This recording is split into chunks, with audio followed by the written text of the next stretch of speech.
Welcome to the special edition of Bruton Knowles podcast, where today we will be celebrating International Women's Day 2025. I'm Nicole Fitzpatrick, and I'm thrilled to be joined by three incredible women from Bruton Knowles who have built outstanding careers in the surveying and property sector. International Women's Day has been around for over a century, and yet many of the challenges facing women in the workplace remain. This year's theme is Accelerate Action, a rallying call for businesses, leaders and individuals to push harder and faster for gender equality.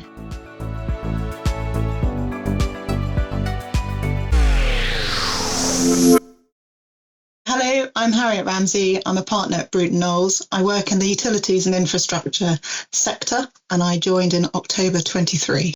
Hi, I'm Lynn Alderson, Land Rights Manager at Bruton Knowles. I've been here for just over 3.5 years. Hello, I'm Helen McLeod-Baikie. I'm a Chartered Surveyor and an RICS Registered Valuer, and I'm the Head of Public Sector Valuations at Bruton Knowles, and I joined in June 2023. Harriet, how long have you been in the sector, and what originally drew you to surveying? So I've been in the surveying sector for more years than I really probably want to admit to, but shall we say circa 20 years? And it's been a very rewarding journey so far. What drew me to surveying? It was balancing a professional career, and initially I wanted to work outside. It was the draw of being a rural land agent and combining that with, keeping my lifestyle. Had to keep my horse fed back in the day. Fantastic. And Lynn, what about yourself? You have been qualified for how long?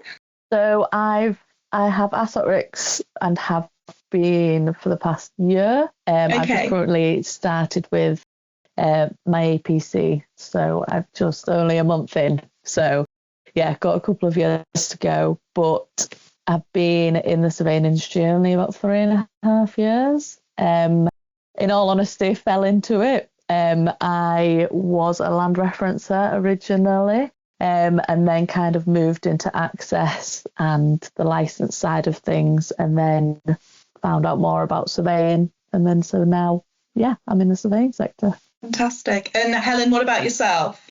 Okay, so I've been in the sector about 26 years, qualified 22 years, and it's because my father was a chartered surveyor. That's the same as me, actually. My dad was a quantity surveyor, so I've kind of followed him in as well, which I think probably women of our sort of age have probably done that, which is good. He did promise me that it was big bonuses and fast cars, but I disagree now. So, Harriet, where did you train then? Where were you training at the time? So I was at Harper Adams. So started at Harper Adams.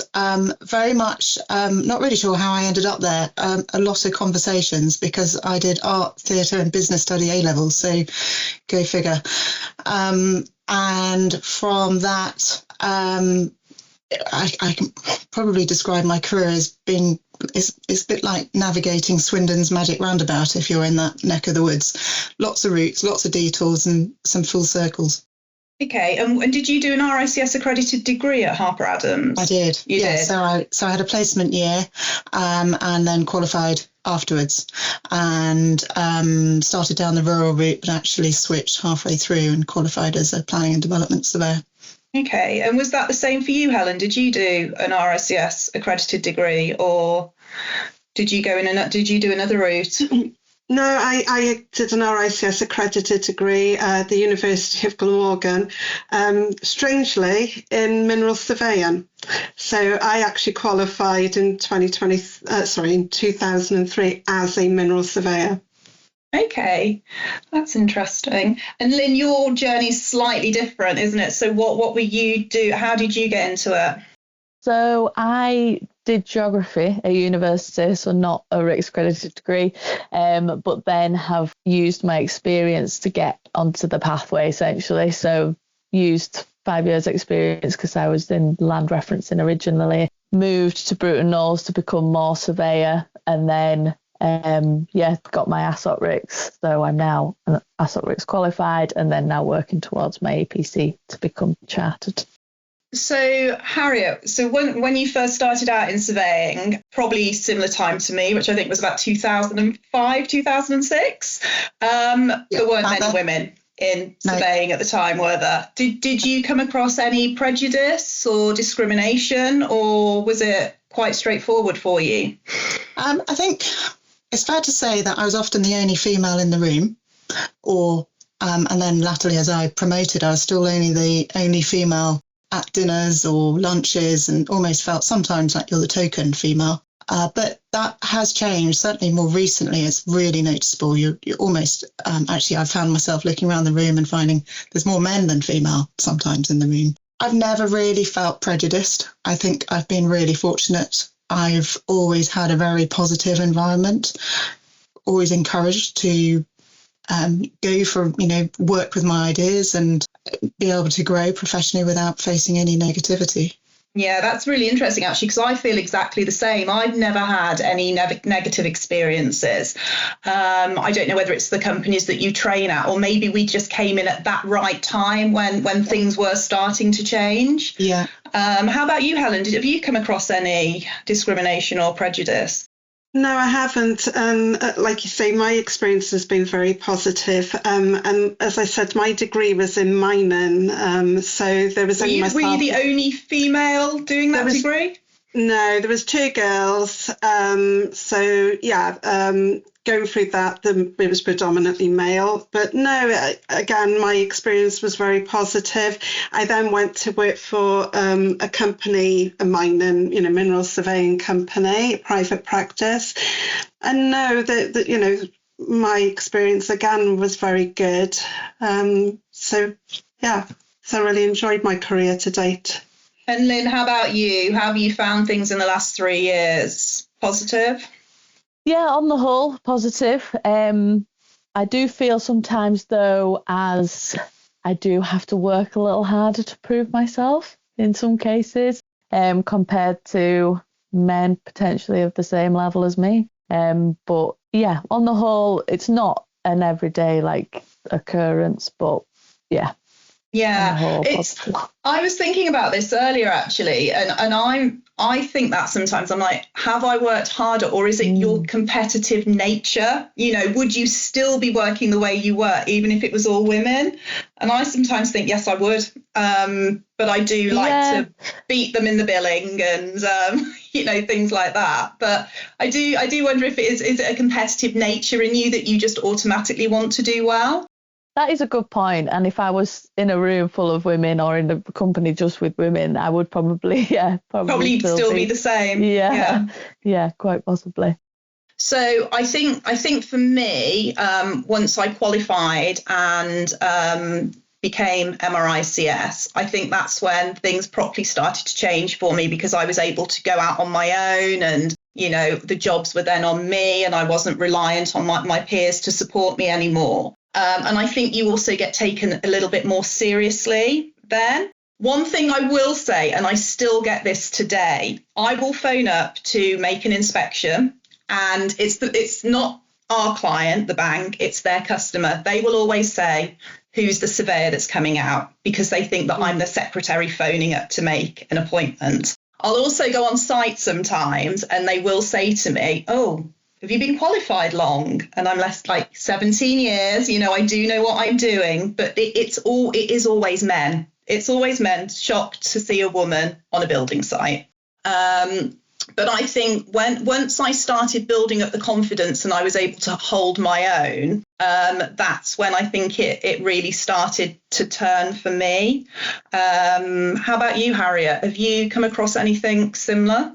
I think similar. So the very initial turning point, like you, was being qualified. So suddenly that opens up a lot of freedom. I think every promotion, and I've always, like everyone in the room, ambitious, focused, and wanted those promotions. But so at Smith School, I became a partner. That was a real turning point. Suddenly a partner in name. Then latterly, then a director at Savills, and then a partner here. They're all titles that hit the unconscious bias. Mm-hmm. And I think that's not gender specific. Were you the only female partner at Smith School at the time?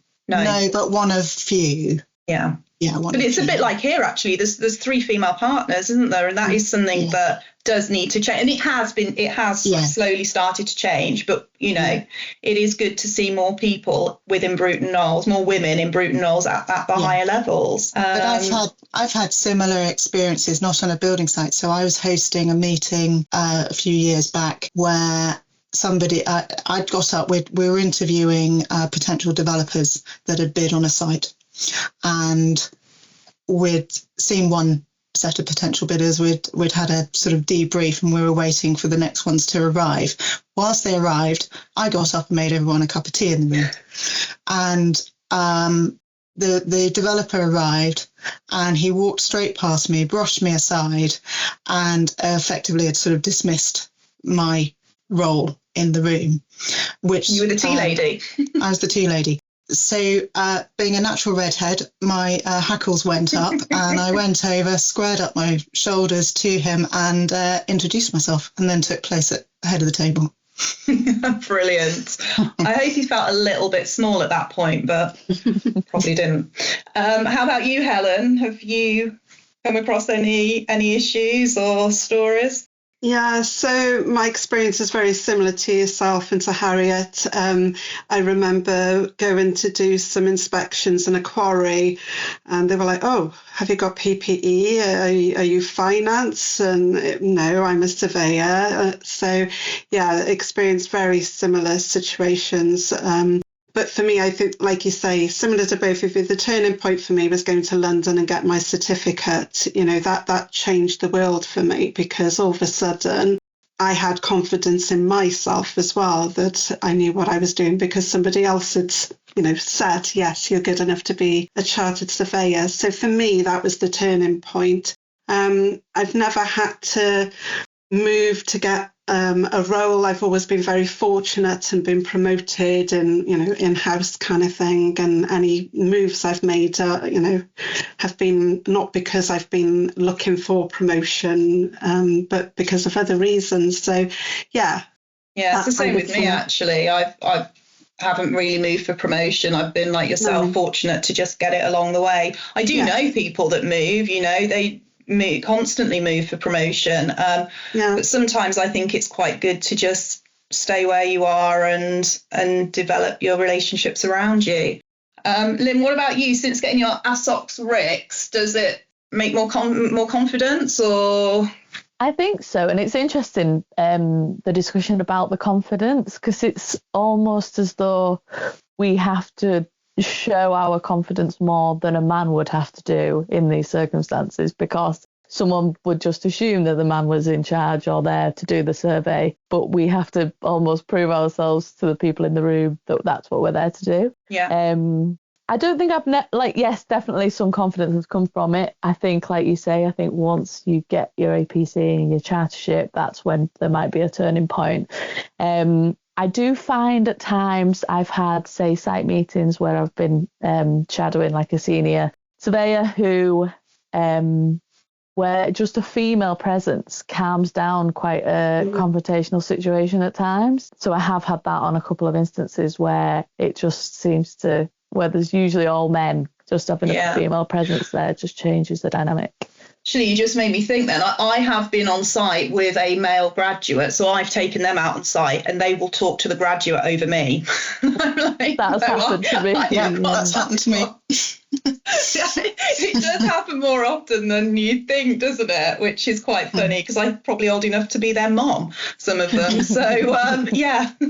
Yeah, I certainly found that colleagues and other fellow surveyors within the division, as it was in those days, were really supportive and everything else. As you say, I think unfortunately it's perception of others outside of the sector, because I know when I go to have my head and, you know, they say, oh, what do you do? And you say, I'm a surveyor. And they're like, oh, you go to houses, like, and they compare you to an estate agent straight away. Yeah. And you're like, no, that's not quite what I do. But sometimes you just roll with it because it's just easier. But I think it is people outside of the sector's perception, not necessarily the treatment or behaviour of your fellow members then, I suppose, of the RICS?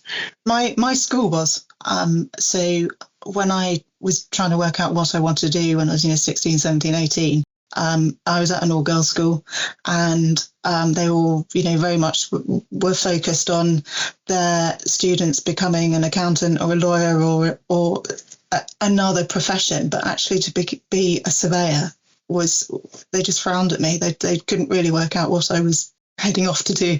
Yeah, it wasn't like when I was at school, it wasn't heavily publicised. You go into like these career fairs and you'd sit down with your teachers to discuss what you wanted to do. And like you said, it was lawyer, doctor, going down those professional. It was never surveyor, never a surveyor. Whereas I think nowadays it's a lot more. Yeah, it's a lot more like at the forefront of people's minds, and there's a lot more universities that do the courses. I think there were only about 6 or 7 universities at the time that were doing the courses when I did mine. But yeah, it is very interesting. Like you say, you were kind of pushed down this route of what was deemed a good career, and surveying actually wasn't one of them, was it? I think I was quite fortunate, again, when I came into the surveying industry, because there were some female graduates at the same time as me. So I think you automatically kind of buddy up with those females. So we would like go to events together, we would like revise together, we'd spend time together. And I think that definitely helped. I was so focused on passing my APC, but I think that's because I'm competitive. So I didn't want to be the only person that failed. Even though there were 2 other females that sat their APC at the same time as me, there were a lot of guys that did it, and I didn't want to be that one person that failed. I didn't get mentored by any females, unfortunately, in my early career, because it was just men. It was just men at a certain level. But what I find now is the females are the ones that want to help. The females are the ones that are always mentoring the graduates and always doing the Q&A sessions with them and always been like their counsellor or supervisor. I don't know whether it's the nurturing side of us, but I see it here at Bruton Knowles. I see it's the females that tend to do the helping when it comes to the support, which I'm not going to say I didn't have support, because I was supported throughout my APC, but I didn't have any females to go to at a certain level when I was studying to do my APC. I don't know what you guys found when you first started working. It's slightly different for me. When I did my APC, I was working in a telecom sector. There were quite a lot of females, but they weren't focused on doing their APC. I was determined to get my APC, and it was quite restricted in the level of experience I was getting. So there weren't others doing the APC. I was sort of on my own. So was that because you were the only person doing the APC at the time there? Oh, right, okay. Yeah, so that's when I initially got my APC, but I was very much supported by my supervisor and counsellors, but they happened to be men. I think, again, it was like you, the era of when I started. Once I'd qualified, that's actually when I moved to Smith's Gore, and there were quite a number of women doing their APC and a very good graduate training programme. So they were supported, and I suppose I was past it. I qualified, so I wasn't focused on learning, and I probably hadn't got enough experience to become a counsellor or APC supervisor at that particular point. But mentoring is really important, and I think men and women should equally be mentors, and I've had both. I've been fortunate to have both men and women as my mentors. Yeah, you see, I became an APC assessor as soon as I don't do it anymore, but as soon as I could, for that reason, actually, because there was just no females APC assessing, and it was like older, I can choose my words like correctly here, it was older men who were on the panel. There were like no young surveyors. So that was one thing that I did really want to do, become an APC assessor, to just kind of, I don't know, in my eyes, make things a little bit fairer for the candidates coming forward. So how about you, Helen? Did you do any APC assessing or anything like that? Yeah, so like I said, I came through the Minerals Waste Environment Division as it once was, and therefore there were no women mentors in that profession. I think I was actually at the time the only graduate at the company I was at. And I had great mentors, very experienced, surveyors, including my father. Like I say, he mentored me as well. So was he the same area that you? Yeah, he was a mineral surveyor. So, like you, I was really determined to get my APC, and I got my head down. Unfortunately, I did fail my first attempt, but I passed on the second. But then I found myself in a situation where the minerals world was changing, and I no longer had a role at the company, so I went into private sector as a valuer. And there were women surveyors in the public sector in the organisation I joined, and that was great. So I then, although I was qualified, I now found myself in a situation where I had to learn new skills because I was no longer in that minerals world. So all of a sudden I'm doing valuation of houses, residential sites and things like that. So I had a really nice lady that was a qualified surveyor that was my manager. So that was great. And obviously, 20 years later, I'm been doing that. So yeah, that's my, so I'm like you, I'm an APC assessor. I'm also an ambassador for the RICS as well. So I go to lots of sort of early engagement events, trying to encourage school children and people in college to join the profession. So I go along and tell them about my journey. I've got like a few slides and everything, and I think it's about, I started off in minerals, but I'm now very firmly in valuation. It's about the world of surveying changes, and I think you've got to have the skills to be able to flex and change with that. Because if you, like I say, think back to the days when we started, they were divisions, and they're now faculties and very much more specialists. So early engagement to get people into the profession is desperately needed.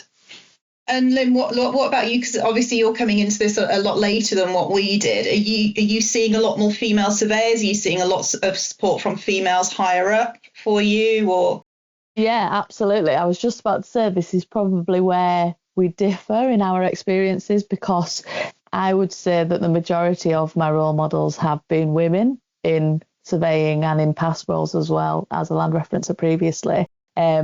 And I don't know if that's just because I naturally migrate towards women, so I appreciate their input and their support more so. I don't know. But fortunately, I've had women in senior roles to be able to provide that support and encouragement as and where needed. Yeah, I think sometimes you do feel more comfortable going to a woman, don't you? Just, yeah. I don't know, they get it more, I think. So I would agree.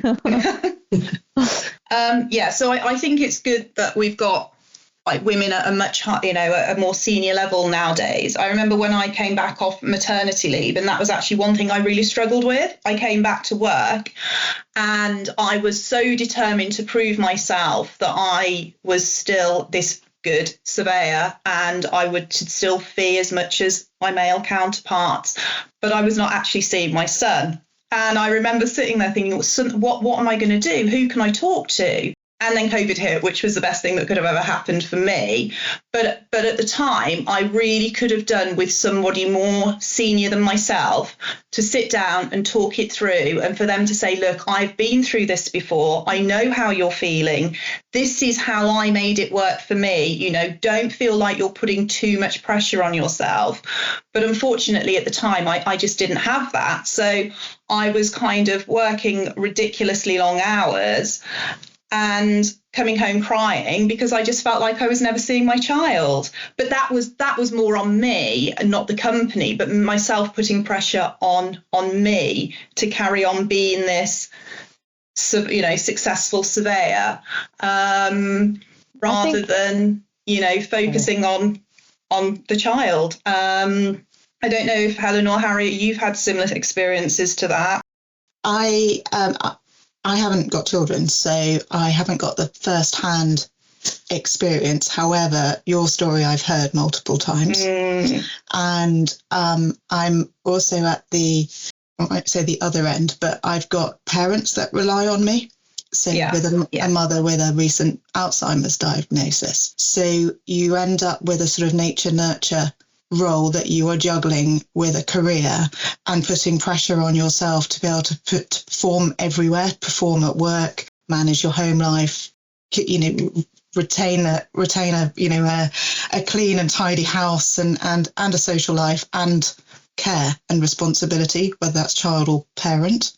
So I think females do put pressure on themselves to do everything. Yeah, I agree. And you kind of, you almost want that female to go and talk to, don't you? Because they get it a little bit more, and they think about possible solutions of how you can make your life a little bit easier. I have seen that over probably more recent years, maybe 5 to 10 years, how our male colleagues are able to listen and are able to relate. They've got sisters, they've got wives, they've got mothers, and there has been, and possibly longer than that, I've probably been a bit mean on 5 to 10 years, but they've been much more aware and conscious of these issues to make business more inclusive. And it's happening and it's changing, possibly not as fast as we'd have liked it to, but I do see that it is changing. Which is good. How about you, Helen? Have you come across or had any personal issues? Yeah, so a bit similar to what you were saying. I've got very young children, and I've got the elderly mother-in-law as well. So I find it hard to juggle everything. And in my previous role, which was one of the reasons when I was approached by Bruton Knowles to join them, as one of the reasons I did, was because I was doing very long hours. I wasn't able to do everything I needed to do very well. And therefore, being able to come to Bruton Knowles and have, I suppose that flexibility a little bit really helps, because I obviously work from home. I don't go to an office and things like that. But yeah, I think having somebody that you're able to talk to, I do talk to the partner that's in charge of my team, whether he wants to listen to what I've got to say. So he does very well to put up with me with some of the things, because, obviously sometimes I just need to kind of express what's kind of going on. So yeah, I do agree if there was a female in a senior role that, you could have that conversation with, because sometimes it's just talking to somebody and them just saying, I understand what you're going through. That's it, isn't it? I understand. Yeah. But like I say, in all fairness, I have to take my hat off. The partner that is responsible for my team, he does definitely do his best to listen to me. Yeah, so as I was saying, I felt like I was almost drowning and not seeing my son, and then COVID hit, which was amazing, because we now work from home full time, so I am able to work my son's school commitments around I'm able to work my work around my son's school commitments, which is brilliant. I'm able to drop him off in the morning. I'm able to pick him up if I need to. I'm able to go and attend a sports match if he wants me to be there. And I just think it is so much more positive from female, to be able to do that, because I know 5 or 6 years ago that would just never have been possible. And I know that flexible working, works for a lot of people. I mean, Helen, how does it work for you? Does it work well with you having young children? Yeah, so I'm very fortunate that my husband's retired, so he does the school run. But like you say, being able to nip to the school for an hour for, sports day, or there's, I've got to take her to violin at 4:30 sort of thing. It does, I wouldn't be able to participate in that sort of family life if it wasn't for the role that I have and that flexibility. Yeah, and I suppose likewise with your parents, Harriet, as well. I suppose it really helps being able to go to appointments or go and see them if you need to, doesn't it? Yep. I was at an occupational therapist meeting this morning, so there we go. There you go. And Lynn, how do you find flexible working? Because it's obviously away from the office, isn't it? And being quite young, is it something that you miss or you would crave being in an office environment? I think I would, which is quite controversial, I would be inclined to be in the office more, and not 5 days a week. I would hate to be in 5 days a week, but 3 days a week, because as I'm at the stage of learning and feeding off other people, to have other people around me, I really miss to just listen into conversations, not in a intrusive way, but just if someone's having a challenge conversation, know how to handle it. And then I can then lean on that to then feed into future conversations I have. I do think I miss it, but in the same breath, if I want to go to a gym class at lunchtime, I could do that and then come home and then work late if needed to. So I do very much appreciate the flexibility, but would be inclined to say a day or two more in the office. In the office would work better for yourself. Yeah. And as somebody younger, what would keep you in the surveying industry? You know, one of my biggest bugbears was or is in the industry, the maternity package isn't brilliant, and we're quite far behind other sectors. I know that some of the larger companies now are introducing these very fair male and female maternity packages, but I've always felt that the surveying industry is quite far behind, like solicitors, teachers, public sector. You know, we are quite far behind, and I do think that is something in general that needs to be improved. I mean, to stay in surveying long term going forward, Lynn, what sort of things would you be looking for? That's an interesting point, and in all honesty, I haven't even considered. You haven't thought about it. You haven't reached that age yet, have you? You're like, kids, no. No. So, but that would, when I get to that stage, 100%. And if it was like obviously more favourable for like me and then my partner at the time, then it would be, would definitely keep me involved more. Yeah, I do think that there are a very small minority of people of men, should I say, that almost need to lean into the fact that there is more women in the industry now and take on board people's opinions and thoughts, even if we're not necessarily at that higher level of people, like someone that's at my level, for example. Are you finding or referring to more older men? Yeah, not younger ones. Younger ones? Yeah. Or?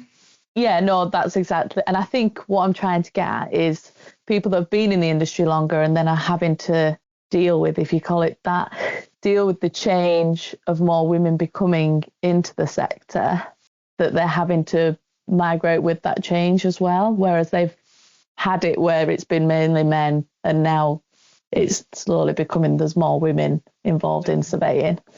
It's like the only woman they had to deal with before was their wife, and now they're having to deal with. Yeah. So are you getting at how men are sort of having to adapt their sort of behaviour in the office, so to speak? I know we've just talked about being at home, but their sort of cultural view, or actually the way they think about women in the profession, that actually they're maybe early part of surveying and won't come back once they've had children, and that view is having to change and adapt, or both?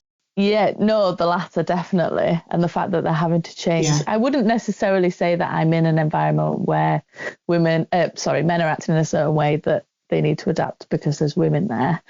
But their mindset towards having women in the profession, and exactly like you say about, because what we touched on before about maternity leave and having the flexibility, obviously I'm not at that stage, but that does concern me for being so involved and getting to a stage of having a qualification and being a child surveyor, and then I leave to have children and then come back and then having, like you say, having to juggle everything like you are all doing brilliantly. But yeah, it is a worry for me, and having to juggle a career and children. Yeah. I would encourage, and it's not just surveying, but all businesses where there's a minority of women in senior leadership roles, to identify the talent and ensure that is retained and comes back into business. It's really important for success. And there's been so much science and studies undertaken to confirm that and reaffirm that I think there's an educational piece that all businesses should be aware of. I do find Bruton Knowles quite it doesn't matter if you're male or female. If you're doing well, they'll promote you. If you want the support, they'll help you. And I kind of think with surveying in general, it's just about making people aware of what we do, and going into the schools or going into the universities and saying, look, this is what we do, come and work for us, or come and work in the industry, the property industry. I think things have changed massively over the last 15 years. And, if you're getting 50% graduates turning up as women nowadays, which you never did when I was doing it. So I don't feel that there are any restrictions there. And I don't feel that there are any restrictions with regards to furthering your career. I mean, maybe you could sit down, but you do this with the male counterparts anyway. You sit down on day one and you say, look, this is what you need to do. If this is your 10-year plan to make partner, this is what you need to do, and this is how you have to work. But you give the chat to the male and the female employee. So I don't think there are any restrictions anymore in the surveying industry to get that promotion or to make that senior level. I think it's all now based on you, the individual. It's based on you and your performance, and not whether you are a boy or a girl or a male or a female. I don't know if anybody's got any other views to me or can see paths to accelerate women in the industry, but my personal view is it is all down to how hard you work, whether you're male or you're female. I agree with that, but what I would add is that from the top, and I mean everyone from the top, should be continuing to promote the awareness of the opportunity, offering mentorship, and continuing to implement and promote these policies so it doesn't get lost and it doesn't become complacent. And I think just that work-life balance, the flexibility, the opportunity to grow and talk and chat and network. And if there's gender-specific networking, great if that's what you want to do, but it shouldn't be also specific to gender. I would agree with what you said there, Harriet, about the clear progression pathways for different people, not like you say, not male, female specific, but just for people in their early stages of their career, particularly if they don't have a RICS accredited degree, but maybe want to go into that. Like, how do the graduates achieve that and get to that point where they can then start doing their APC, for example? I don't think that pathway, it might not be as clear as I'm making it out to be, but I also don't think that it's clear for graduates that aren't from a RICS accredited background to know how to then get to that stage. An interesting point. It's almost a bit like, and I can't remember who did the study, but men and women that apply for a job or promotion, if men go through the list of criteria and they can hit 3 out of 5, they'll go for it anyway. But women, if they can't hit 5 out of 5, they won't go for it until they're ready. Yeah. I can't remember who did the research, but I can see how that might relate to any level, actually. And what you just said in terms of how do you go from graduate to ASSOT RICS or RICS or another qualification will require just maybe clearer messaging around the promotion and opportunity paths. Yeah, absolutely that.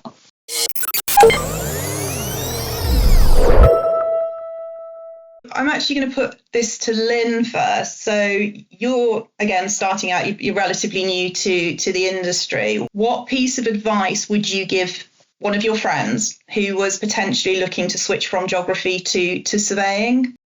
I would, and it's interesting because it kind of links back to what we were talking about before, I would say speak to the women with experience and ask for their understanding and their advice on navigating through surveying. Because I've been fortunate enough to have that, I know how beneficial it has been to me. And I don't have at the moment a mentor, but have someone like a mentor to navigate through, I would say lean on the women around you, and hopefully you are comfortable to talk to them. Yeah. You see, my personal opinion for anybody would just be like, go for it. I think you need to kind of almost weigh up what area you want to work in. And a lot of it will depend on your personality. Because I think some areas in surveying, you probably need a slightly thicker skin than others. So say if you're in management and you're just sat behind a desk all day, and just dealing with like queries, it's probably easier than valuations when if somebody, and it's not our clients, it's the bank's clients. If they don't get the value that they want, they can be quite nasty. And you do take it personally to begin with. Probably more so as a female. You really do take it personally to begin with. But I just say, develop a thick skin and stick to your guns, and don't get intimidated. That's the advice that I give to people early on. How about you, Helen? Yeah, so as I said, I came through a different route into surveying, and I thought I was going to be a mineral surveyor for my career. I would say there's such a vast world of surveying out there. These days there are just so many opportunities and you can travel the world. And I would just say do what you enjoy, because there's likely to be a job out there that's connected to being, a surveyor. But just learn to adapt and change throughout your career as the world changes, because it will. Surveying won't be like it is today in another 10 years' time. So just learn to adapt, really, and do what you enjoy. What about you, Harriet? Any other thoughts? Or I've always said three things to people. Well, actually, it's more than three things, three statements. Be curious, be passionate, and be the best version of yourself, and talk to people. That's four things. Yeah, being a surveyor, you've got to be good at talking. My daughter, she's only 7, and she's, I'm going to be like you, Mummy, because all you do all day is talk. So. Oh, you get paid to talk, Mummy. That's it. I wish it was that simple.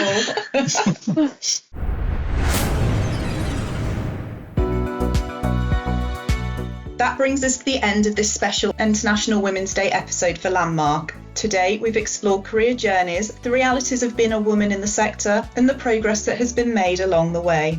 International Women's Day is about celebrating achievements and recognising the contributions of women in every industry. It's been inspiring to hear from our guests about their experiences, the lessons they've learned, and the opportunities that lie ahead for the next generation. A huge thank you to our guests, Helen, Harriet and Lynn, for sharing their stories and insights. And to our listeners, thank you for joining us. We hope you've enjoyed the conversation and found it insightful. For more discussions like this, stay connected with Bruton Knowles. Until next time, thank you for listening and happy International Women's Day.